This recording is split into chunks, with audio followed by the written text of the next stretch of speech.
நம்மளோட சேனலில் வீடியோ போட்டோன்னு உங்களுக்கு நோட்டிஃபிகேஷன் உடனே நினச்சிங்கன்னா ரைட் சைடில் இருக்கிற சப்ஸ்கிரைப் பட்டனை ப்ரெஸ் பண்ணிக்கங்க. அது கூட ஒரு பெல் சிம்பிள் இருக்கும், அதை கிளிக் பண்ணி ஆளில் போட்டுக்கங்க. சரி வாங்க சரி வீடியோக்குள்ளே போகலாம். தினமும் அலுவலகம் செல்லும் வழியில் ஒரு பெரியவர் வெயிலிலும் மழையிலும் பொம்மைகள் விற்று கொண்டு இருப்பதை பார்த்திருக்கிறேன். நேற்று மாலை குழந்தைக்கு ஒரு பொம்மை வாங்கலாம் என்று அவரிடம் ஒரு வெள்ளை நிற பூனை பொம்மை கொடுங்கய்யா என்றேன். அவர் 80 ரூபாய் என்று சொன்னார். பணக்கார கடைகளில் பேரம் பேசாமல் ஏழைகளிடம்தானே நாம் பேரம் பேசுவோம். அதுதானே சராசரி மனிதர்களின் இயல்பு. அதனால் நான் என்னங்கய்யா ஒரு பொம்மை 80 ரூபாயா, 70 ரூபாய்க்கு கொடுங்க என்றேன். அவர் என் கண்களை உற்று பார்த்து, இது குழந்தைகளுக்கா வாங்குகிறீர் என்று கேட்டார். நான் ஆமாம் என்று சொன்னேன். அவர் கொஞ்சம் மெதுவான குரலில் சரி 70 ரூபாய் கொடுங்க என்றார். அவர் கண்கள் லேசாக கலங்கியதை நான் கவனித்தேன். அது மனதை என்னவோ செய்ய, ஏன் ஐயா என்னாச்சு, ஏன் அழறீங்க என்று கேட்டேன். ஒன்றும் இல்லை சார். நான் மீண்டும் மீண்டும் வற்புறுத்தி கேட்க அவர் மெதுவாக சொல்ல ஆரம்பித்தார். என் பெயர் ஆவுடையப்பன், வயது 77. என் மனைவியின் பெயர் பார்வதி, வயது 73. எங்களுக்கு மொத்தம் 6 குழந்தைகள் உள்ளன. மிகவும் ஏழ்மையான குடும்பம். மிகவும் கஷ்டமான சூழ்நிலையில் பிள்ளைகளை வளர்த்தும். பல நாட்கள் நானும் மனைவியும் சாப்பிடுவது கூட இல்லை. இருப்பதை பிள்ளைகளுக்கு கொடுத்து விடுவோம். பல நாள் இரவு பட்டினி இருந்திருக்கும். ஒரு நாள் கூட என் மனைவி இதற்காக என்னோடு சண்டை போட்டதே கிடையாது. பிள்ளைகள் எல்லாம் திருமணம் முடித்து அவர்கள் தனி குடும்பமாக சென்று விட்டனர். எங்களுக்கோ தடுமாறும் வயது. அதனால் பெற்ற மகளின் வீட்டில் போய் இருக்கலாம் என்ற எண்ணத்தில் மூத்த மகனிடம் விவரத்தை சொன்னேன். அதற்கு அவன், என்னால் இருவரையும் கூட்டிக் கொண்டு போய் வைத்து பராமரிக்க முடியாது, யாராவது ஒருவர் வரலாம் என்றான். அப்படி நான் மூத்த மகன் வீட்டிற்கும் மனைவி வேறொரு மகன் வீட்டிற்கும் சென்றோம். வேறு வழியின்றி 47 வருடங்கள் ஒன்றாக வாழ்ந்த மனைவியை பிரிந்து தனிமையில் இருப்பது பிடிக்காமல் பல நாட்கள் அழுதிருக்கிறேன். மனைவியின் நினைவுகள் மனதில் போராட இறுதியில் என் மனைவி இருக்கும் மகன் ஊருக்கு சென்றேன். என் மனைவியிடம் சொன்னேன், நாம் இருவரும் ஒன்றாக வேறு எங்காவது போய்விடலாமா என்று. மனைவியும் அழுது கொண்டே சம்மதித்தாள்.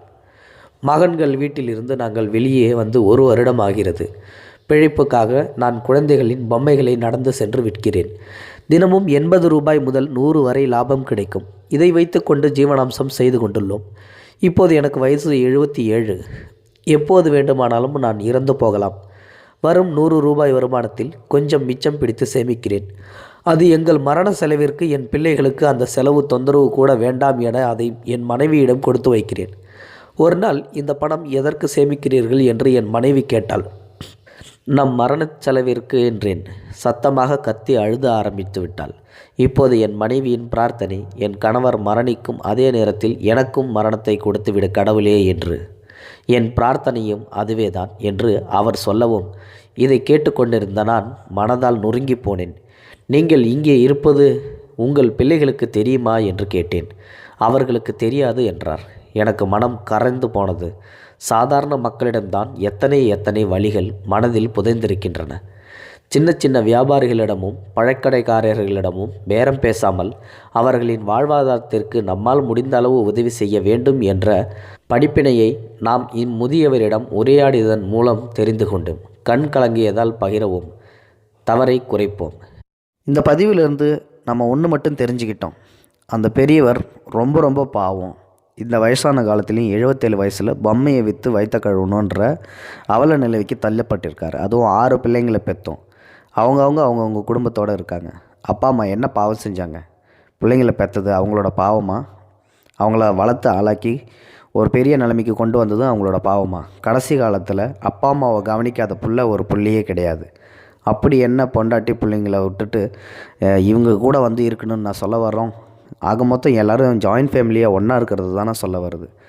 ஒரு ஓரத்தில் மூலையில் கடந்தால் கூட அப்பா அம்மா இருக்காங்களே அப்படின்ற சந்தோஷம் ஒரு பிள்ளைங்களுக்காவது வந்தால் கூட இந்த பெரியவங்களோட கதல் மாதிரி வேறு யாருக்கும் வரவே வராது. அதனால் தயவு செஞ்சு வயசான காலத்தில் அவங்கள மதிங்க, அவங்கள கூட வச்சுக்கோங்க, நல்லபடியாக பார்த்துக்குங்க.